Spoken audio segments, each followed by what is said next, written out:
อาทิตย์นี้ผ่านวันสำคัญในประเทศไทย1 วันพี่วงรู้ไหมก็คือวันวันครูวันครูโหพี่บวงมีความรู้นะเราถูกด้วยเหรอนึกว่าวันเด็กวันเด็กมันอาทิตย์ที่แล้ววันที่10อันนั้นผมว่าก็ไม่ได้มีอะไรมากผมไม่แน่ใจนะว่าผมเคยถามคำถามหรือว่าคุยประเด็นนี้กับพี่บวงไปแล้วหรือยังแต่ว่าผมจะมาชวนพี่บวงย้อนลำลึกถึงครูในดวงใจหน่อยพี่บวงครูในดวงใจสำหรับชีวิตผมเหรอคือพูดชื่อคนมันคงไม่รู้จักหรอกแต่ผมอยากจะรู้ว่าคนอย่างพี่บวงเนี่ย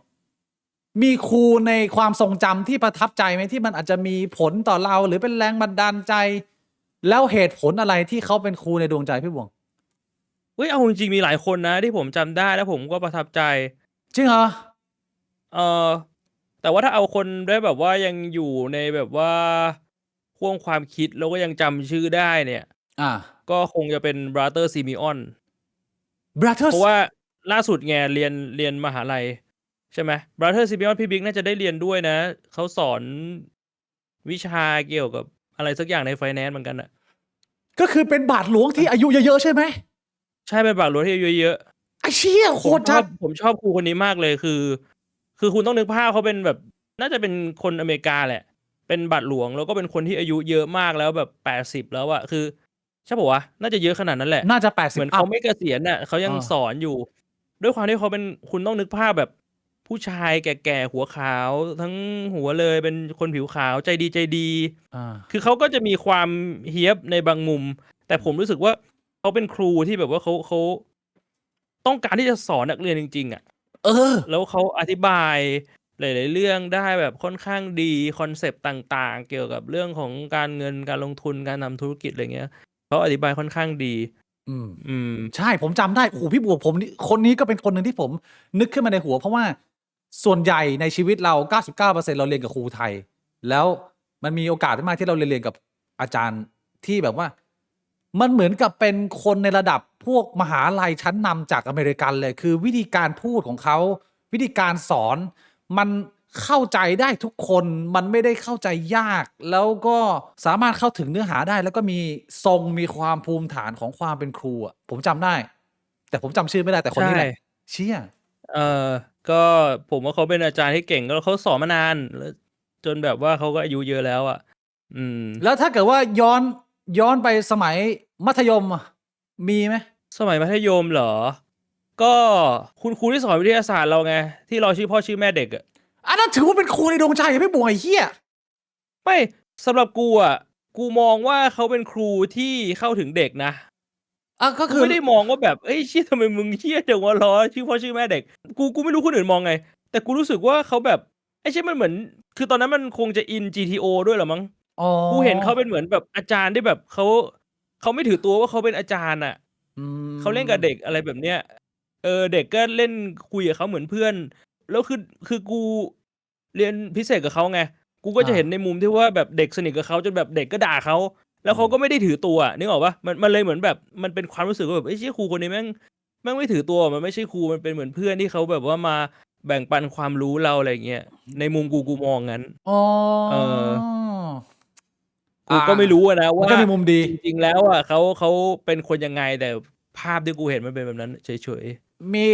อาจารย์คุณครูในดวงใจอีกไหมนอกจากอาจารย์ท่านนี้ก็ไม่พูดแล้วกันว่าคนนี้เป็นใครสอนกูตอนไหนเพราะว่ามันมีเรื่องที่มันก็แย่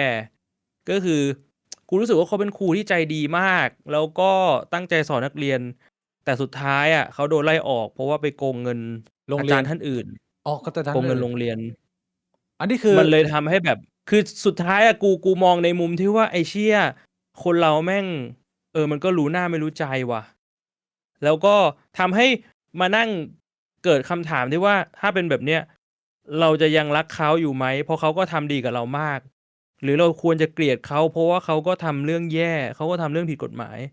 แล้วมันเป็นเรื่องที่มันก็ทำร้ายคนอื่นจริงนึกออกใช่ไหมมันเป็นความคอนทราสต์ในหัวย้อนแย้งไปที่ทำให้กูรู้สึกว่าเชี่ยเราได้มานั่งคิดเรื่องนี้ว่ามันควรจะเป็นยังไงอันนี้เป็นครูสมัยสวนกุหลาบปะ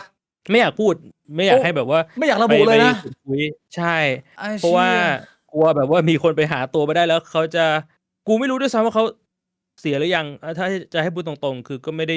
อา เจ ยุ อ เยอะ กัน อยู่ นานมากแล้ว อืม แต่ก็นั่นแหละ แล้วถ้าเกิดว่าเป็นมุมแบบอาจารย์ที่พี่บ่วงเห็นแล้วแบบเสียวๆมีไหม?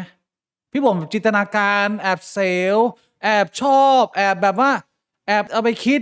ตำอยู่ที่บ้าน โอ้ มีไหม? เด็กผู้ชายมันก็ต้องมีอยู่แล้ว พี่บ่วงมีเหรอ? ไอ้เหี้ย แต่ว่าคุณครูสมัยเรานี่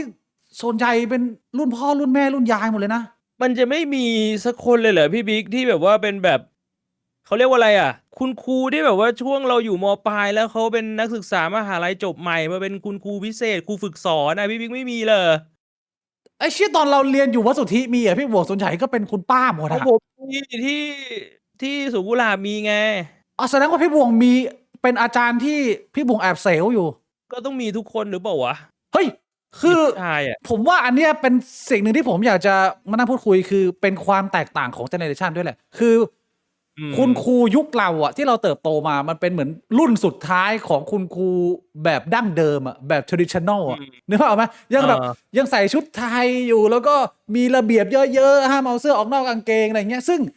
ทุกวันนี้ถ้ามึงไปโรงเรียนเนี่ย คุณครูเหล่านั้นเขาแบบเขาโละเกษียณ แล้วก็ตายไปสักประมาณ 70% แล้วอะพี่บ่วง ในปัจจุบันน่ะ มึงนึกภาพออกไหม? เพราะฉะนั้นเนี่ยมัน กเป็็นเดี๋ยวนี้ ล็อต เป็ ให น ม่แล้ว ครูคอนเทนต์น่ะ ครูลง TikTok อะ ใช่เปล่า? แล้ว ที่แบบว่า ถ้าสมมุติว่าเป็นครูที่แบบนมใหญ่ ๆ นะ ต้องใส่เสื้อตัวเล็ก ๆ ใส่เข็มขัดแบบรัดตึง ๆ แล้วก็สอนแอ่น ๆ มึงสอนเด็กอนุบาล แต่มึงแอ่นเหมือนแบบว่า คือกูก็ไม่อยากจะพูด แต่ พี่บิ๊กพูดถึงครูสมัยแบบนี้ที่เป็นแบบนี้ใช่เปล่าล่ะ? ครูคอนเทนต์น่ะ ผมกำลังจะพูดว่า เด็ก Gen เรากับเด็ก Gen ที่เรียนหนังสืออยู่ตอนนี้เนี่ย สิ่งที่มันพบเจอในโรงเรียนน่ะ มันคนละสเกลไงพี่บ่วง มันคนละโลกเลยไอ้เหี้ย เพราะฉะนั้นเนี่ย ผมอะนึกภาพไม่ออกเลยที่ว่าผมมีความเสียว ๆ กับครูไหม? เพราะว่าส่วนใหญ่ผมมองเป็นเหมือนคุณป้ากับคุณยายหมด แต่ว่าพี่บ่วงเขาชอบแกรนนี่ไง โอ้ อันนี้ผมเข้าใจ มันก็ได้หมดแหละ ผมโอก็้โตั้งแต่ ฮ Granny ยัน Teenage อะ ไอ้เชี่ย คุณครูมึงก็ไม่เว้นเหรอพี่บ่วง? มันจะทำอาชีพอะไร พอแก้ผ้ามาแล้ว มันก็เหลือแค่เนื้อหนังเปล่าวะพี่บิ๊ก มันก็เหลือแค่แบบความเป็นมนุษย์เปล่าวะ มันไม่เกี่ยวกับอาชีพหรอก เชี่ย จอมมารมันโหดจังวะ ตอนในจินตนาการผมก็ไม่ได้จินตนาการว่าใครมันใส่เสื้อผ้าหรือเปล่าวะ มันเป็นอาชีพอะไรอะ มันก็พอเปลือยออกมา มันก็คือก็แค่คนคนหนึ่งเปล่าวะ? ไอ้เชี่ย คือความรู้สึกของกูที่มีต่อครูอะ มันเหมือนแม่หมดเลยพี่บ่วง แต่พี่บ่วงแบบว่ามีเสียว ๆ วะ คือเอางี้ เอาที่มึงจำได้ ความทรงจำมึงเนี่ย มันเป็นยุคไหน? ยุควัดสุทธิ หรือยุคสวนกุหลาบ หรือเป็นมหาลัย หรือเป็นยุคไหน? ก็เป็นยุคสวนกุหลาบนะ สวนกุหลาบมีเสียว ๆ นะ อืม แล้วทรงเขาอายุเนี่ยประมาณไหน? ทำไมพี่บ่วงถึงเสียว ๆ ได้ มันเป็นยังไง? น่าจะสัก 30 อ๋อ เป็นครูวัยใหม่ รุ่นใหม่เหรอ? ใช่ น่าจะสัก 30 อ๋อ แล้วหุ่นดี หน้าตาดีอย่างงี้เหรอ? หรือยังไง มันความเสียวมันเริ่มตรงไหนครับพี่บ่วง? มันก็หน้าตาดีแหละ แต่ว่าหน้าตาของแต่ละคนมันก็ขึ้นอยู่กับ preference น่ะ อืม เขาก็หุ่นปกติ เชย พี่บ่วงคิดว่า ความสัมพันธ์ของครูกับนักเรียนเนี่ย ในยุคปัจจุบันเนี้ย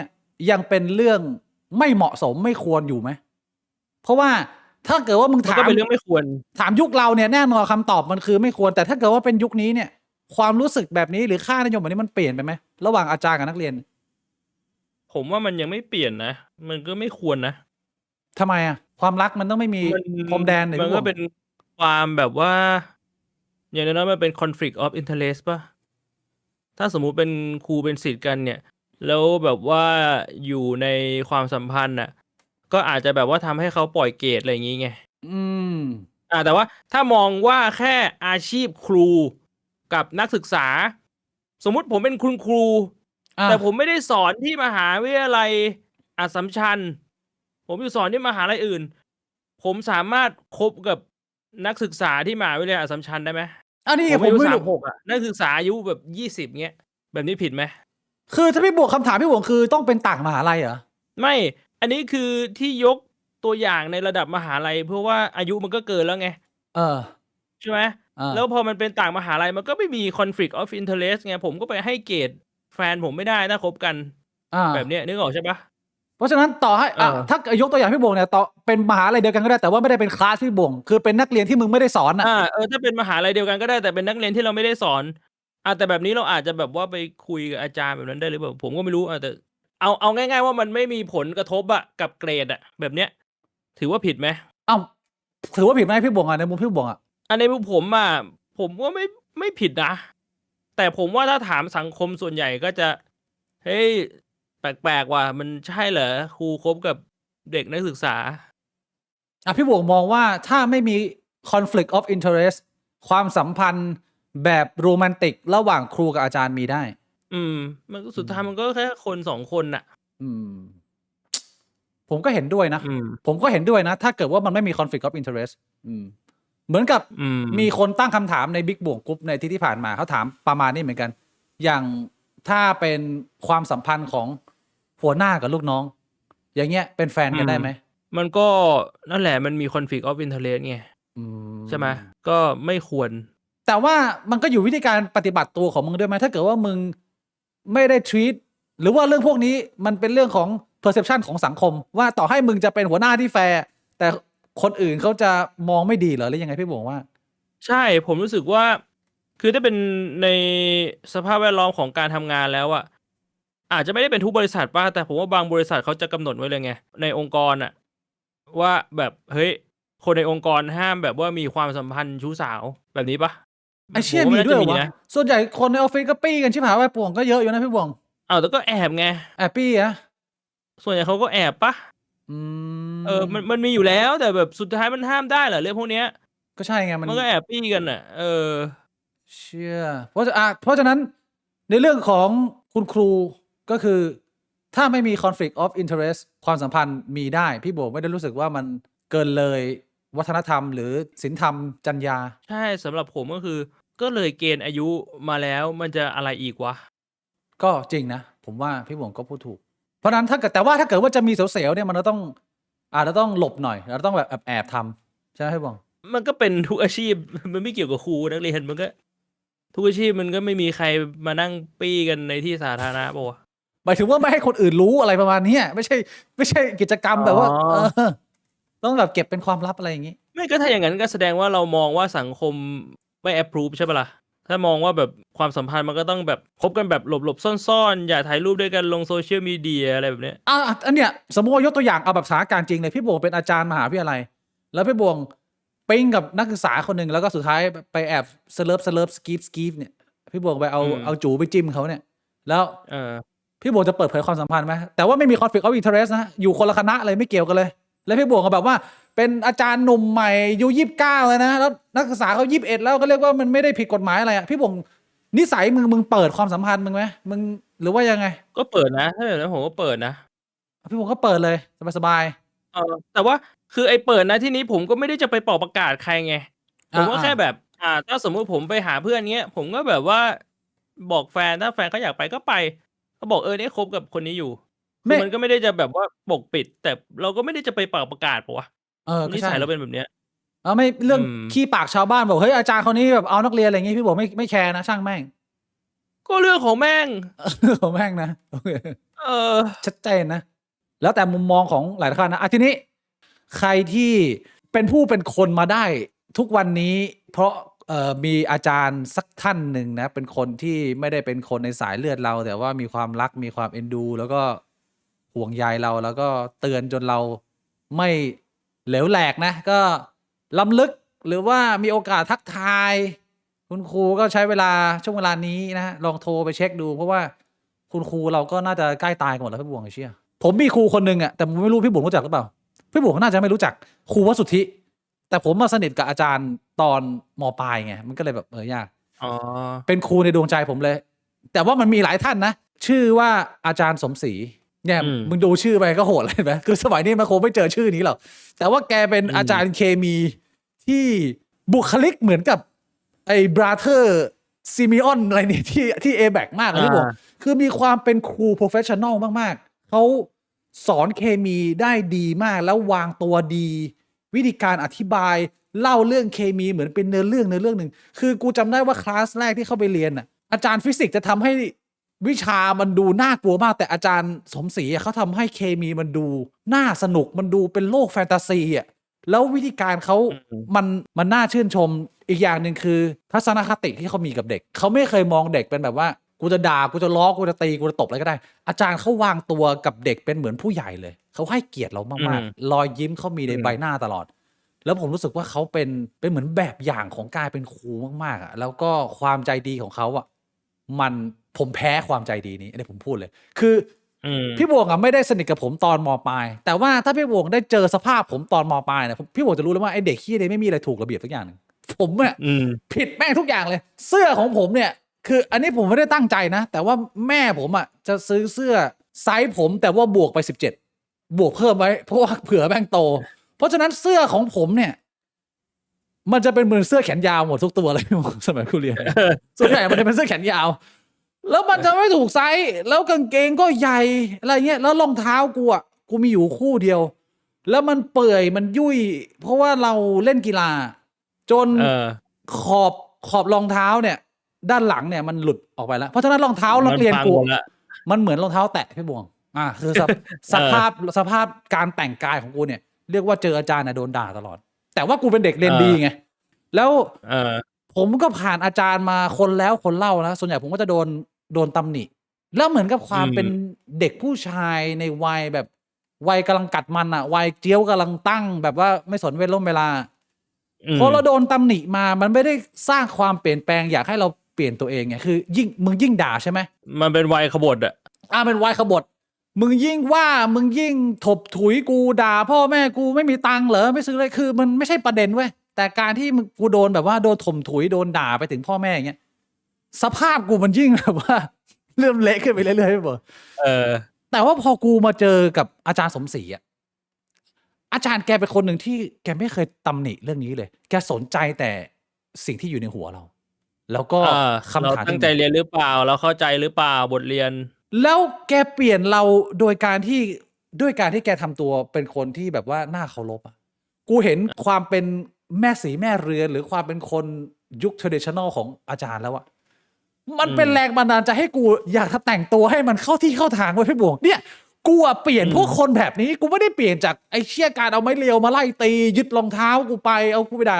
นี่มึงอย่าไปใส่รองเท้าเหมือนไอ้เฮียวรุษนะรองเท้าส้นตีนอะไรเงี้ยคืออ ม มันก็เลยกลายเป็น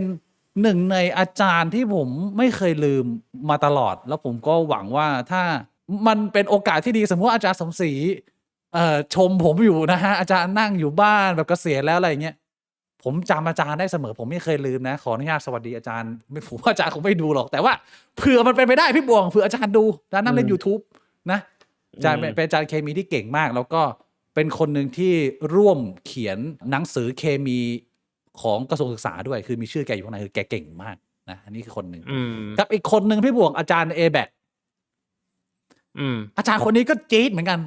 เป็นอาจารย์ ชื่อว่าอะไร ผมจำชื่อไม่ได้ แต่เป็นผู้หญิงที่สอนไซโคโลจีแล้วผมเขาจะกระเซิงหน่อย อ๋อจำได้ พี่บวงรู้จักไหม จำได้ เฮ้ยคนนี้กูก็มีเรื่องเล่า พี่บวงก่อนไอ้เชี่ยคนนี้ต้องเล่า กูมีเรื่องเล่า2เรื่อง แต่กูจำชื่อเขาไม่ได้แล้วแต่พี่บิ๊กพูดแล้วกูจำได้เลย อ่ะ คือเขาเป็นอาจารย์สอนจิตวิทยาใช่ไหม psychology แล้วก็มีอยู่วันหนึ่งคือกูไปสาย อ่า เขาก็ไล่กูเหมือนหมูเหมือนหมาเลยเว้ย คือแบบไอ้เชี่ยอยู่ๆโมโหมาจากไหนก็ไม่รู้อะ แบบบอกว่าแบบเฮ้ยทำไมมึงมาสายมึงออกไปจากห้องกูเลย ใช่ มึงไม่ต้องมาเรียนแล้ว อันนี้คือคาแรคเตอร์เขา เออ อ่า กูก็เลยเดินออกมาจากห้อง แล้วกูก็ยืนอยู่หน้าประตู คือยืนแบบเอาจมูกติดไปเลย ยืนอยู่หน้าประตู แล้วเขาก็สอนไปสักพักเขาก็แบบหันมามองเขาก็สอนแล้วเขาก็หันมามองกูยืน แล้วเขาก็เดินมาเปิดประตูมึงเข้าไปนั่ง ไอ้ชื่ออะไรมีเด็กเอแบกอยู่วะนี่ไม่ไอ้เชี่ย กูจำชื่อไม่ได้เหมือนกัน อีกอันหนึ่งก็คือเขาให้งานมางานหนึ่งเป็นงานกลุ่ม อืม แล้วก็งานกลุ่มแม่งคือให้เราอะแต่งละคร ใช่ โดยใช้หัวข้อของจิตวิทยาที่เขาสอน ใช่จำได้ เขาอะให้มา4-5 หัวข้อมั้ง อืม แล้วเขาก็ให้ใส่หัวข้อทั้งหมดอะเข้าไปในละครเรื่องหนึ่งที่เราแต่งแล้วเราต้องแสดงให้ทั้งห้องเห็น ใช่ แล้วเราก็ต้องบอกว่าไอละครเรื่องเนี้ยมันมีหัวข้ออะไรบ้างที่เราใส่เข้าไป อา จา จาร ร ย์ ย์จูนไซโคเอแบก อาจารย์จูนไซโคเอแบกเช็ดเมตรอาจารย์จูนสวัสดีครับ แล้วกูจำผิด อ่า กูนึกว่าเขาให้ทำ5 ข้อ 5 เรื่อง อืม กูก็เลยดูเรื่องแรกแล้วกูก็แต่งเรื่องแรกแล้วมันงานกลุ่มนึกออกปะกูเป็นหัวหน้ากลุ่ม พี่ เพ บัว ราะ พูด คุ ดั ย ง กับ กุล เพื่อนก็ไว้ใจกูไง อา ว่าแบบเราจะแต่งเรื่องนี้โดยมีหัวข้อนี้นะ อา แล้วคือตอนไปถึงอาจารย์จูนเขาก็ถามวันที่แบบว่าต้องแสดงแล้วอะนึกออกเปล่า? เออ คือมันไม่ทันแล้วไง เขาก็ก่อนแสดงเขาก็ถามว่า อะ กลุ่มเธอใช่ไหม ชัยธวัฒน์ อื มี ม เขาพูดภาษาอังกฤษนะ กลุ่มเธอใช่ไหม ชัยธวัฒน์ มีหัวข้ออะไรบ้างที่ อืม จะ มาแสดงในวันนี้ เออ กูก็ เฮ้ย หัวข้ออะไรบ้าง หมายความว่าไง? ก็นึกว่ามันมีแค่หัวข้อเดียว แล้วกูก็เลยบอกเขา บอกว่า "อ้าว อาจารย์ให้มา 5 หัวข้อ 5 เรื่องไม่ใช่เหรอ? อันนี้ผมนึกว่าจะเป็นงานแบบทั้งเทอม นี่ผมทำมาเรื่องนี้หัวข้อเดียว" เออ เขาก็ด่ากูยับเลยเว้ย แล้วนึกออกเปล่า คือมันเป็นงานกลุ่มไง คือยืนกันอยู่ข้างหน้าประมาณแบบ 3-4 คนน่ะ เออ มึงก็ยืนโดนด่าไปงั้นน่ะ ด่าแบบไอ้เชี่ยแต่ละคนแบบหน้าเสียเลย เออ แล้วกูก็เลยบอก พวกมึงโดนด่าไปก่อน คือวันนั้นน่ะ เรื่องที่กูแต่งคือ กูอะจะ พาโรดี กูจะแต่งตัวเป็นอาจารย์จูน คือกูอะไปซื้อวิก เออ แบบๆ ผมฟู ๆ มาแบบเขาอะ แล้วเขาอะจะชอบกินกาแฟ เออ ใช่ เขามีแก้วกาแฟอยู่ ๆ ๆ ๆ ๆ กูไปเอากาต้มน้ำมาเป็นแก้วกาแฟเขา แล้วเขาจะใส่เสื้อแบบเขาเป็นผู้หญิงใช่เปล่า เอเขาจะใส่ อ แบบว่าเป็น เขาเรียกว่าอะไร เป็นเดรสเหรอ? ก็เอคือเสื้อ อยาวไปเป็นกระโปรง เอแล้วอ ๆ กูก็ไปยืมเดรสของหวายมา คือหวายอยู่ในงานกลุ่ม เออ กลุ่มๆ กู กูบอกว่า "มึงยืนโดนด่าไปก่อนนะ" กูเดินออกไปข้างนอก แล้วกูไปเปลี่ยนเสื้อในห้องน้ำ คือกูถอดเสื้อถอดกางเกง แล้วกูใส่เดรส เออ แล้วกูก็เดินเข้ามาแบบเป็นอาจารย์จูนอะ แบบสะพายกระเป๋าหัวฟู ๆ ใส่เดรสเหมือนที่เขาชอบใส่ แล้วก็ถือกระติกน้ำมา เออ คือเขาก็หัวเราะ แล้วเขาก็ไม่ด่ากูเลยเว้ย เขาก็หัวเราะ แล้วเขาก็ฟังกูแบบว่าเล่นละครไป เชี่ย! เรียกว่าแก้เกมนะพี่บวง ใช่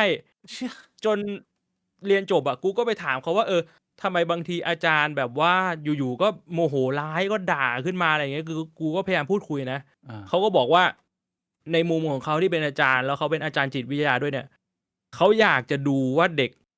จะรับมือกับสถานการณ์ที่โดนกดดันยังไง ใช่ เพราะว่าคือ ABAC เนี่ยมันเป็นมหาลัยที่โฟกัสกับการที่จะปั้นให้เด็กนักเรียนไปเป็นนักธุรกิจใช่ไหม อืม ซึ่งการที่มึงจะไปเป็นนักธุรกิจอะ มันต้องเจอกับแรงกดดันเยอะมาก เจอคนหลากหลายรูปแบบ อืม ใช่ เขาเลยมองว่าในมุมของการเป็นอาจารย์ที่จะสอนจิตวิทยาเนี่ย แม่งจะทำให้เด็กเข้าใจในความเป็นจิตวิทยาได้ไง ถ้าแค่สอนแค่ตัวหนังสือ บางทีเขาเลยต้องแบบว่า เขาไม่อยากจะทำนะ แต่เขาต้องพยายามกดดันนักเรียน เพื่อดูว่านักเรียนเนี่ยมีปฏิกิริยากับการรับมือกับสถานการณ์ที่มันกดดันยังไง เออ แบบนี้ ไอ้เชี่ย! คือ เป็นอาจารย์คนหนึ่งอะ ที่มันอยู่ในความทรงจำกูเลยเว้ย เพราะว่าหลาย ๆ คน กูจำได้ว่าตอนนั้นน่ะ ผมยังไม่ได้เรียนกับพี่บวง ใช่ไหม เราไม่ได้อยู่คลาสเดียวกันนะพี่บวง เรื่องอาจารย์จูน ใช่ ไม่ได้อยู่คลาสเดียวกัน ผมอยู่กลุ่มเด็กเรียน แล้วเราอะจะได้ยินเกียรติศัพท์มาไกลแล้วว่า ถ้าเกิดว่ามึงจะเรียน Psychology เนี่ย มึงอย่าลงกับอาจารย์จูน คือชื่อเสียงมันมาไกลแล้วว่า คนนี้น่ากลัวสุด คนนี้โคตรเถื่อน โคตรดุ โคตรปากหมา อะไรประมาณเนี้ย อันนี้คือชื่อเสียงเขา แต่ว่ากูอะเป็นคนหนึ่งที่กูไม่ซีเรียสเรื่องพวกนี้ เพราะกูมองว่า ถ้ากูไม่ได้ทำตัวอะไรผิดปกติ คนแบบนี้มันทำอะไรกูไม่ได้ เพราะฉะนั้ขน องพี่บิ๊กไม่ซีเรียส ส่วนของกูไม่สนเหี้ยอะไร กูไม่รู้เรื่อง กูไม่รู้ด้วยซ้ำว่ากูลง Psychology ชื่ออาจารย์จูน แล้วกูจะมีนิสัยอย่างหนึ่ง ก็คือ กูไม่ได้เรียนแบบมึงเลือกวิชาลงเอง คือเวลามึงเรียน ABAC เนี่ย มึงเป็นคนกำหนดเองนะว่าเทอมนี้มึงอยากจะเรียนตรงไหน แล้วอยากจะให้มันอยู่ช่วงเวลาไหน มึงต้องจัดตารางเองอะทั้งอาทิตย์ ถูกไหม แต่ว่าซึ่งคนส่วนใหญ่อะก็เอาตามที่เหมาะสม หรือเอาตามที่รุ่นพี่แนะนำ แต่กูเป็นคนขี้เกียจ แล้วกูขี้เกียจแต่ว่าก็กลัวจะพลาด เพราะฉะนั้นกูอะ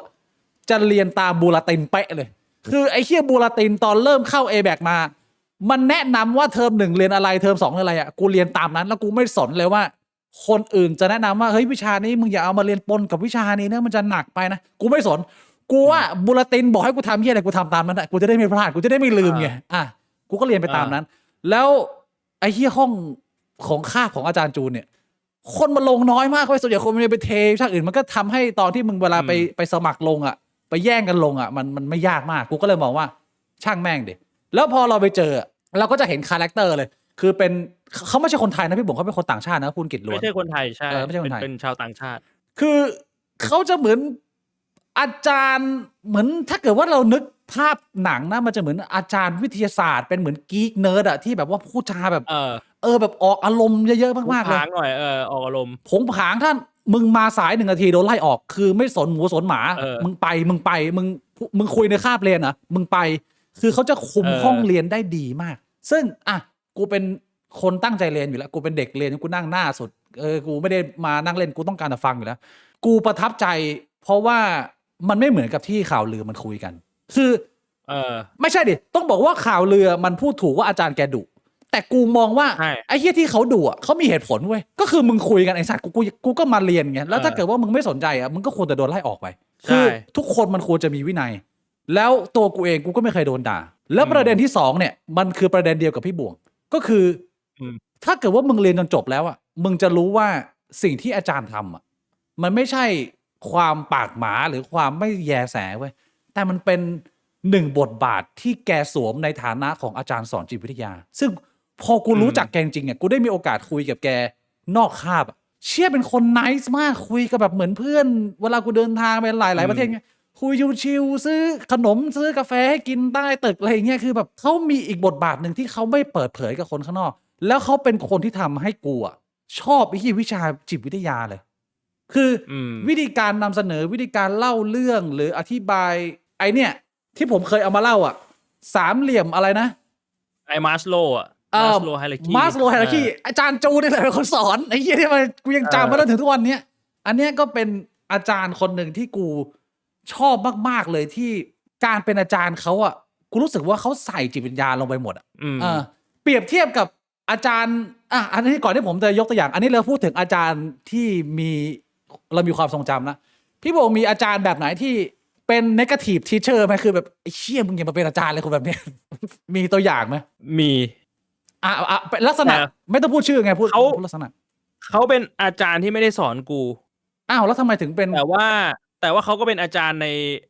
ใช้คำว่าในสถานศึกษานั้นๆแล้วกันเพื่อไม่ให้รู้ว่าอยู่ในช่วงเวลาไหนแล้ว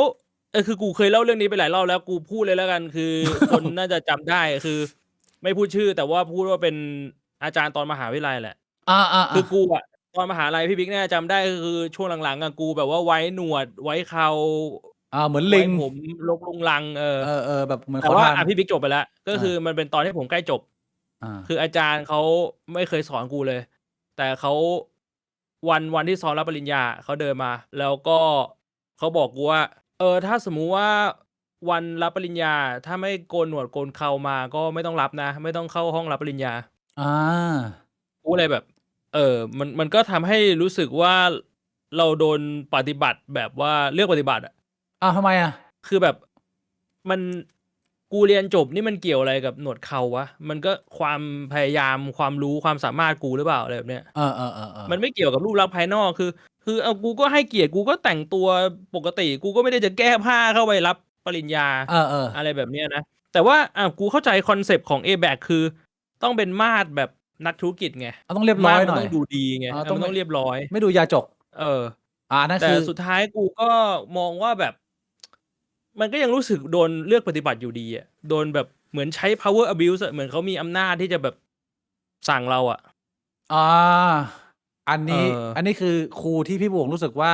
ไม่เวิร์กไม่ชอบประมาณนี้ใช่เพราะว่าคือถ้าจะอ้างว่าแบบเฮ้ยมึงต้องลุกสมาร์ทนะก็คือแล้วไอ้พวกที่มันนับถือศาสนาที่มันห้ามโกนหนวดโกนเครามันทำไงก็ตรงข้ามเหรอพี่บิ๊กจำได้ไหมนับถือศาสนาซิกที่เป็นพี่น้องที่แม่งไว้หนวดแบบถึงหำคนพวกนั้นมึงก็คือยกเว้นก็ถือว่าเขามีนับถือศาสนาแล้วถ้ากูอยากไว้หนวดไว้เขาไม่ได้เหรอพี่บอกก็บอกเดี๋ยวกูเป็นคนซิกนั่นแหละมันก็ทำให้กูรู้สึกว่าแบบมันเลือกปฏิบัติไงใช่อันนี้ผมเห็นด้วยผมเข้าใจได้ว่าถ้าพี่บุ๋งจะไม่พอใจเพราะว่าเราสามารถมีคราวแบบเรียบร้อยได้มาสามารถทำได้ใช่แล้วอีกอย่างเราก็เคยเห็นนักธุรกิจเยอะแยะที่แม่งไว้หนวดไว้เขามันทำได้คือมันกูเลยมองว่าแบบเขาแค่โปรเจกต์ความคิดของเขามาว่ามึงต้องโกนหนวดโกนเขากูไม่สนมึงไม่โกนหนวดโกนเขากูมีอำนาจมึงไม่ต้องรับปริญญาอันนี้คือสิ่งที่กูไม่ชอบพี่บ่วงมันจะขัดกับเรามีสปอนเซอร์เป็นไข่กูมิ่งที่เราแนะนำให้คนโกนหมอยนี่มันจะเริ่มขัดแย้งกันแล้วไหมมันจะไม่เกี่ยวนะคนละเรื่องอันนั้นเรารับเงินมาไงแล้วมันเป็นข้อตกลงว่าโอเคเรายอมรับที่จะโกนเราเห็นข้อดีที่จะโกนคือพี่บิ๊กมองงี้ถ้าสมมุติว่าอาจารย์เขาเดินมาบอกเฮ้ยชัยธวัฒน์ เอออาจารย์ว่าเธอโกนหนวดโกนเขาให้มันดูดีไหมไหนๆก็จะรับปริญญาแล้วไอ้ที่คนละเรื่องเลยนะเว้ย อ๋อวิธีการพูดอ่ะอันนี้คือเป็นสิ่งที่พี่บ เขา วงมีปัญหา เขาพูดแบบว่า เธอไม่ต้องเข้านะ ถ้าไม่โกนอ่ะ เขาพูดเหมือนแบบไอ้ที่กูเป็นตัวอะไรวะ แบบเนี้ย บังคับเกินไปไม่ใช่แบบว่าเป็นคำแนะนำว่าเราเลือกหรือไม่เลือกประมาณนี้ ก็ขนาดไข่กูมิ่งอ่ะเขาเอาเงินมาให้เรานะเว้ย เขายังบอกเลยคุณบ่วงเคยลองใช้โปรดักต์ของเราไหมคะนี่เขาจ่ายเงินเรานะเว้ย พูด เขา กับ ไม่ เรา ได้ ดี มาแบบไอ้บ่วงมึงโกนหนวดดิสัตว์เอาเงินไปเดี๋ยวกูให้เงินมึงไปโปรโมทของกูหน่อยดิถูกปะ วิธีการพูดจาอันนี้พี่บวงมีปัญหาอ่า เนี่ย มันก็เรื่องเดียวกัน ของผมเนี่ย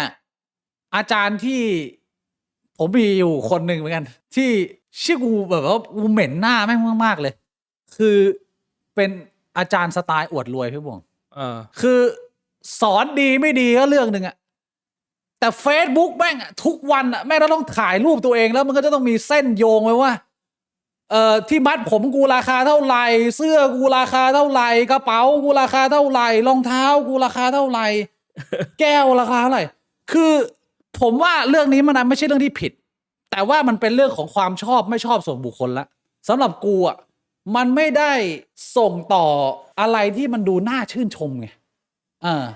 แล้วกูเห็นภาพเนี้ยแม่งทำซ้ำแล้วซ้ำเล่าแล้วก็หลายๆคนก็แบบทะเลาะจานเลิศมากเลยค่ะโอ้แบบเฟียสมากเลยค่ะกูแบบไอ้เชี่ยมันอาจจะเป็นอคติในตัวผมก็ได้หรือเปล่าไม่รู้แต่ผมแค่รู้สึกว่ามันไม่ใช่ภาพที่ดีที่ควรจะเป็นแรงบันดาลใจหรือเป็นตัวอย่างให้กับคนอื่นอาจารย์แบบเนี้ยในหัวกูเห็นทีเดียวนี่คือกูแบบI remember you bro I remember you เราไม่ได้ทำอะไรไงแต่ว่ามันเป็นความไม่ชอบที่มันอยู่ลึกๆข้างในอันนี้คือส่วนตัวก็ไลฟ์สไตล์แต่ละคนนะไลฟ์สไตล์แต่ละคนอันนี้ก็ถ้านึกถึงอีกคนหนึ่งก็ที่ประทับใจอีกคนหนึ่งก็น่าจะเป็นอาจารย์เอสแต่ว่าพี่บิ๊กน่าจะไม่ได้เรียนกับอาจารย์เอสมั้ยเพราะเขาเข้ามาสอนแบบเลยรุ่นพี่บิ๊กไปแล้วกูเรียนช้าไงเขาชื่อเล่นชื่อเอสแต่ชื่อจริงกูจำไม่ได้แล้วชื่ออะไรสอนอะไรคือสอน finance น่ะสอนหลายวิชาผมไม่เคยเจอแต่กูจำได้ว่ากูเป็นนักเรียนรุ่นแรกที่เขาสอนเหมือนเขาแบบเพิ่งจบปริญญาเอกมาแล้วกำลังไฟแรงแล้วก็มาสอนใช่ปะแล้วกูเป็นนักเรียนรุ่นแรกแล้วกูเป็นคนที่แบบพี่บิ๊กก็รู้พอเริ่มต้นเทอมปุ๊บ2 อาทิตย์แรกมึงไม่เห็นหน้ากูในห้องเรียนกูโดด2 อาทิตย์ติดใช่ปะใช้หมดใช้เต็มแล้วมึงนึกออกป่ะแบบคนเป็นอาจารย์มาเพิ่งสอนแบบคลาสแรกเงี้ยเห็นนักเรียนแบบไอ้เชี่ยนี่มาลงคลาสกูแล้วไม่มาเรียนเลยคือมึงดรอปไปแล้วเหรอแล้วพอแบบอาทิตย์ที่3กูโผล่มาเขาก็เลยจำชื่อกูได้เลยเว้ยแบบมึงเป็นนักเรียนคนแรกของกูที่แบบมึงทำตัวอย่างงี้แล้วเขาสอนดีไหมเขาเป็นอาจารย์ที่ดีไหมหรือว่าแต่เขาสอนดีนะเขาสอนดีเป็นความทรงจำที่ดีนะแล้วก็เป็นอาจารย์ที่ค่อนข้างใจดีไม่รู้ปัจจุบันเขายังทำอยู่เปล่าแต่ว่าเขาชอบออกข้อสอบช่วยนักเรียนคือมันจะมีข้อสอบข้อหนึ่งที่ว่าแบบไม่ว่ามึงจะโง่แค่ไหนมึงต้องตอบข้อนี้ได้เหมือนแบบให้คะแนนฟรีนักเรียนให้มึงแบบไม่ตกใจดีมากเลยแบบคือถ้าแบบว่าแม่งถามว่า1+1 เท่ากับเท่าไหร่ก็คือแม่งถามได้แม่งก็คงถามไปแล้วแต่มันออกข้อสอบง่ายขนาดนั้นไม่ได้ไงแต่เขาก็จะแบบพยายามแบบออกให้ง่ายที่สุดข้อหนึ่งพี่บ่ง prefer อะไรระหว่างอาจารย์ที่ช่วยนักเรียนแต่ว่า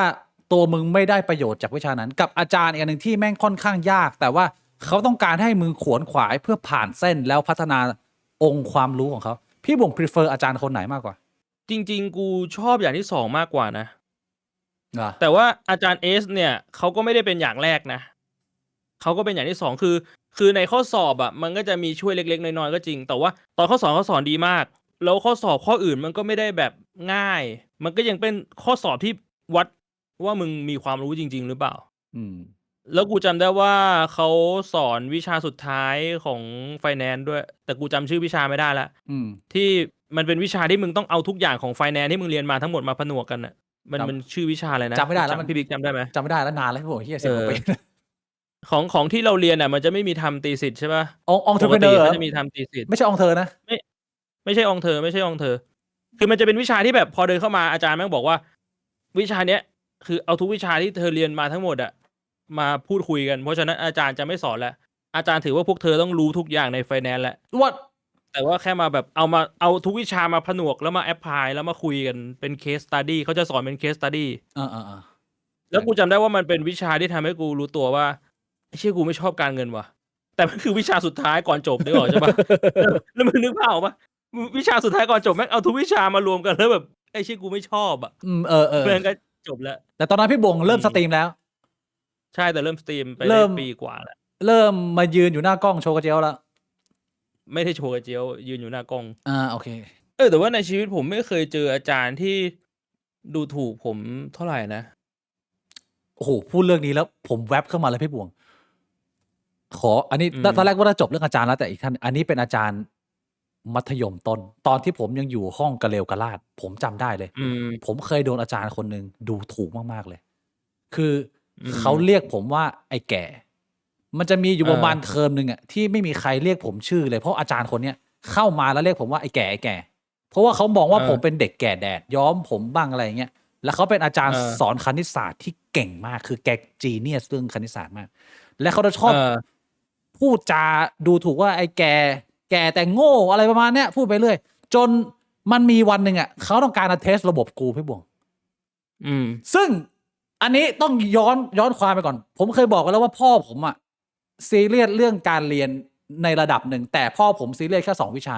คือวิชาอื่นอ่ะมึงจะได้เท่าไหร่พ่อผมไม่สนแต่ว่า2 วิชานี้มันต้อง4ก็คืออังกฤษกับเลขซึ่งอังกฤษเนี่ยตอนเด็กผมแย่มากผมเพิ่งจะมาปั่นตอนช่วงม.ปลายเพราะว่าผมเริ่ม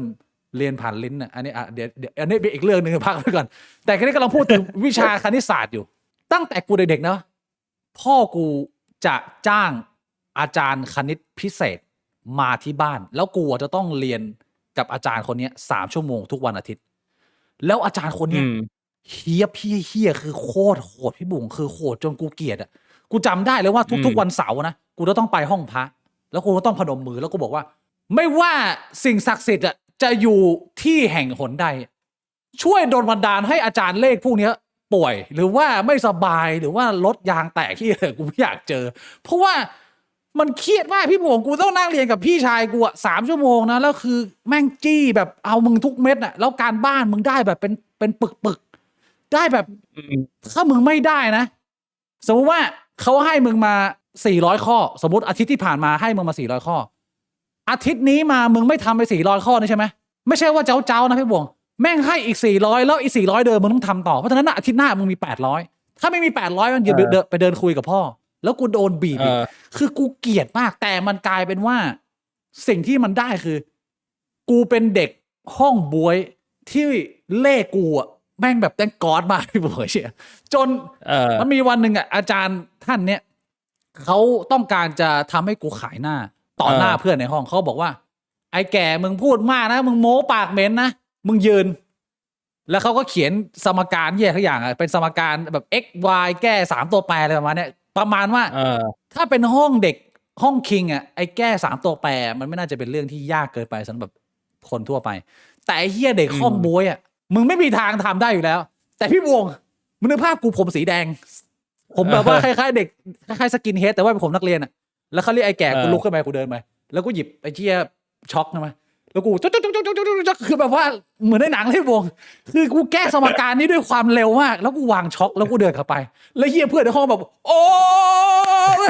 บอกมือทรงประมาณนั้นบอกแล้วหลังจากนั้นเนี่ยความคิดของอาจารย์กับกูมันก็เปลี่ยนไปอาจารย์ก็เรียกกูไปพบส่วนตัวแล้วก็บอกว่า